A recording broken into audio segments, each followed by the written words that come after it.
Well, right off the bat, that was a 5 out of 5 episode. Studio Period really decided to bring it on this one, and I'm still trying to gather all my thoughts. I've seen this episode 3 times. One, the use of 3D is pretty awesome on this episode.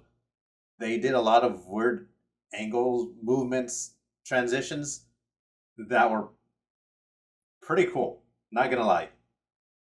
Second,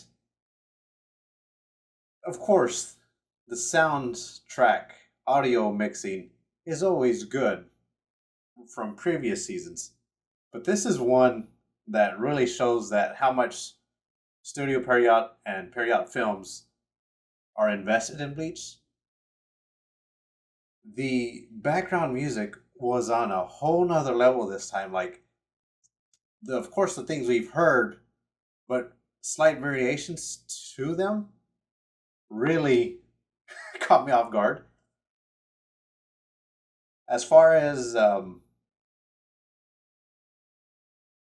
voice acting is always going to be on point. The animation, that fight between Yuhaba and Ichigo was crazy. It was so good. I can't I can't explain enough how good this episode was. And it's only the second episode of this core.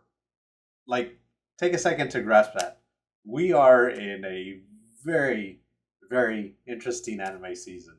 Um, I'm all over the place today. Like I said, 5 out of 5. One thing I want to touch base on that I've noticed, and some other people have noticed, the opening title, when it shows Ichigo and it has Taite Kubo's name big and in red behind him, just shows how much he's involved in this and like how much they're respecting and going to him for this core. Um, 'Cause I believe there's like 2 titles on there. That's fucking awesome. I can't stress that enough. That is fucking awesome. All that aside, like I said, I'm still trying to get everything together and put my head around pieces, and I'm gonna be diving into a bunch of reactions and analysts and analysis videos here in the next 48 hours, like I typically do. This season, I've been trying to wait to do that so I can give y'all more of my raw reviews, react. I'm not even gonna say reactions. I'm not a reaction person, but reviews. Um, so yeah, that thing aside, where do I even go from here? Um, like I've said in the past, this is the continuation of the war between the Soul Reapers and the Quincy, and it's it's hitting a tipping point. And let me correct myself. It has hit a tipping point, and it has usually been in the favor of the Quincy's. Ichigo and a few Soul Reapers have been the light to all of that. Like, there's still hope. There's still gonna be hope. Um, but yeah, this time when Yuhabaha showed his true power, it showed how crazy broken he is, and this is someone who I've always said is broken. There are weaknesses though, and you and myself, we're gonna see that play out in the following couple episodes, obviously. But one thing that I want to touch base on is in the past, before we really got this core going, or even the Thousand Year Blood War arc going, someone I can't remember which YouTuber it was, but they said Ichigo's powers isn't, that he's basically a mutt of all these um, different races in the Bleach universe. It is his ability to break fate, if that makes sense. And if you take that little bit of information, that little nugget, that is the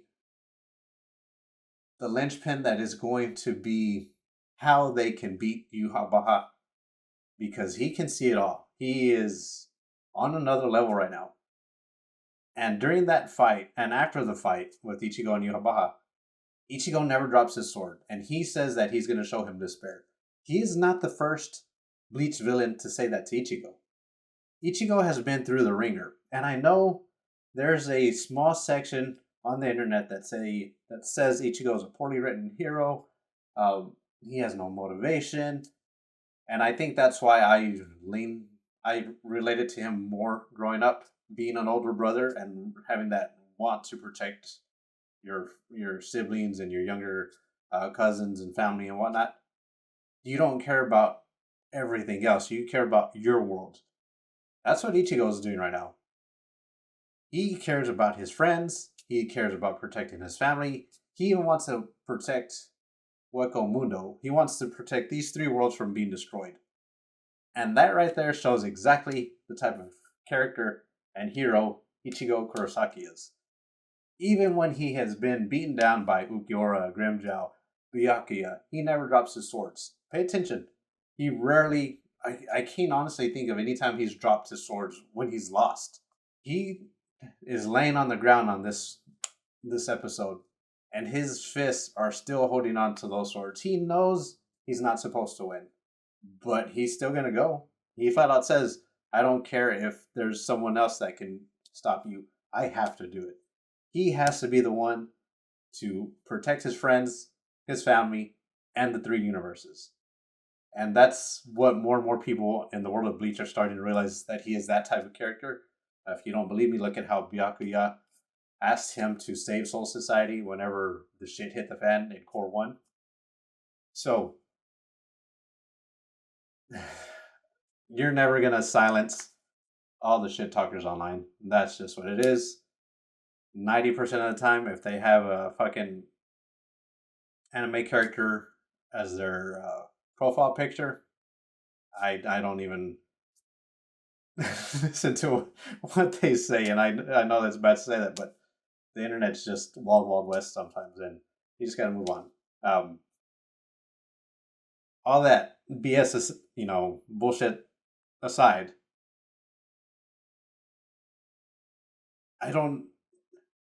I knew what was coming, and still seeing it all play out, seeing, Ichigo kill the Soul King, quote unquote, kill the Soul King. It was weird to see. It's one of those things where Orihime, she's going to try to, I'm assuming, I can't remember, this part I can't remember. I'm assuming she's going to try to, heal the Soul King. But unfortunately, there's more going on, and you'll find out in the next episode or two. They need to stabilize the three worlds, and that's why Aizen has always hated Kisuke, because Kisuke knows what the Soul King is, and Aizen basically said, why can you sit there and not do anything when that thing is there? That thing rules Soul Society. And it's because Kisuke understands its importance. And when he gets killed, the Soul King gets killed, he's freaking out. This man is the smartest man in all of Bleach. He's freaking out. He understands the gravity of what's about to go on, or what's happening. Vice Captain of Squad 1, now, she asks him, why are they attacking the Soul Palace and the Soul King? She's super smart, obviously. You've seen the type of barrier she did against Hauswald. So she knows there's more going on, so she asks him about it. And Kisuke being Kisuke, he's not going to give 100% of the answer. He has ideas of what's going on, but he has theories of what's going on, but he's not ever going to really say it until he has to say it. And at this point, he's freaking out. The Soul King's dead. Ichigo's beaten. And on top of that, Ichigo was the one that killed the Soul King because of Yuhabaha's blood that's running through Ichigo. He basically controlled it. Ichigo tried to save the Soul King, and when he pulled the sword out of the Soul King, Yuhabaha said, nah, and made him, did the blood Vina on him and made him kill the Soul King, which was insane in itself. But all the universes felt it. They showed a glimpse of Wakamundo shaking. Soul Society started to have this earthquake where buildings were starting to fall. All the captains and vice captains, squad members that are up and running, they all felt it. Ichigo's dad felt it. Uryu's dad felt it. And something that a lot of people, let me rephrase this, something that anime only fans aren't going to notice is Uryu's dad's holding something. That something is going to be such a big factor in how this story ends. So it's a nice Easter egg for the manga readers.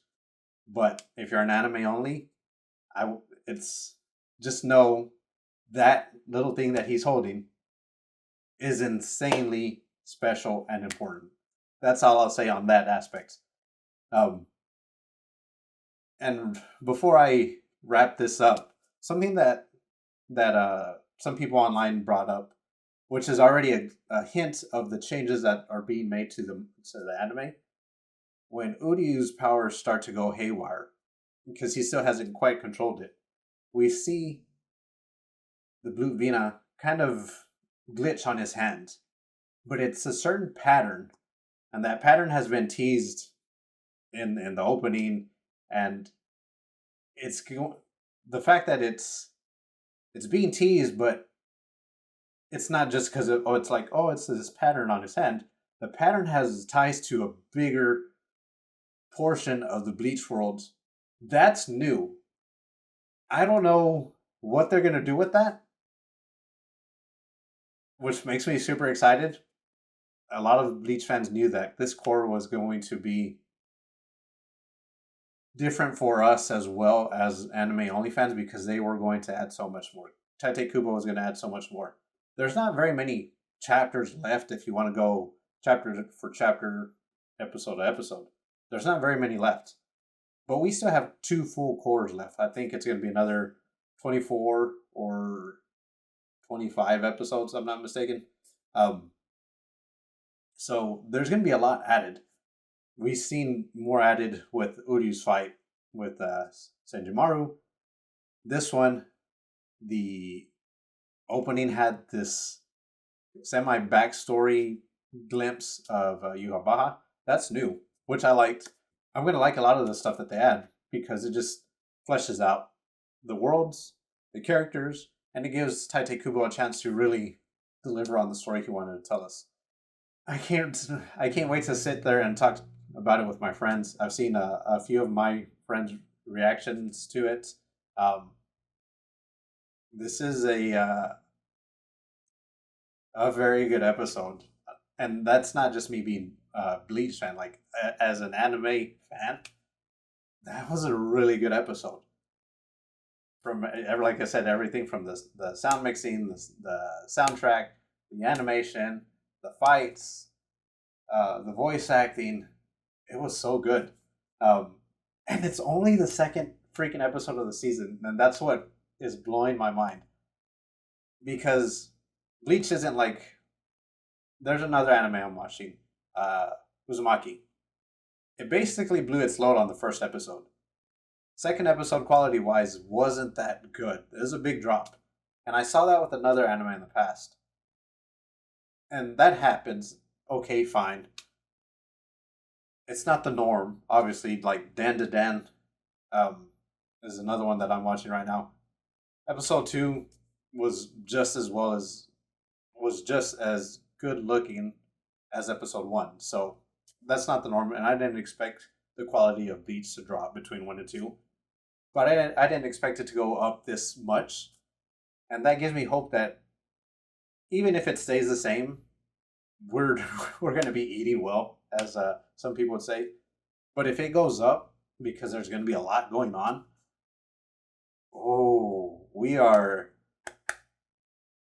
in for a good time. And that is going to be a day 1 Blu-ray buy for me, because it's going to look so good when it's cleaned up and it's in full like 1080p. And people will hear me say that and they're like, oh, it's on 1080p whenever it's online anyways. Well, unless you got a super, super, super fast internet, there's always going to be some loss of quality. And it's just the way video works with the internet. Here in the US, our internet's just not to that point for most places. So yeah, that's why I typically like to buy anime Blu-rays on my favorite animes. So obviously this episode was more battle heavy, which is 100% okay with me. There was snippets of important story content in there. But yeah, this episode was so fucking good. I can't I know I said it so many times. But yeah, it is a good time to be a Bleach fan. And hopefully, like I said, like I will always say, if you haven't seen Bleach, try watching Thousand Year Blood War. Maybe you'll be able to keep up with it. And if you don't, that's perfectly fine. Go back and watch original Bleach. Miss or skip all of the fillers. There are great lists online to tell you what episodes not to watch.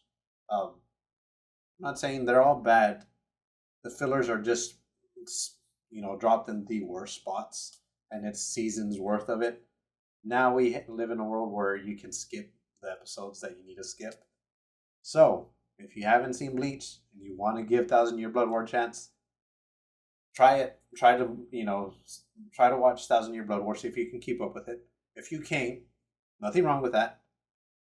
You might have to go back and watch OG Bleach. Skip the filler until we get a movie remake or an anime remake, which I hope we do. Yeah, that's probably where I'm going to end this one because I'm still kind of reeling from it, and it was a solid 5 out of 5 episode. I don't have much more to say. Piecing all this rambling together is going to be insane, but yeah, that's where I'm going to end it. I hope you have a good one, and I will talk to you later.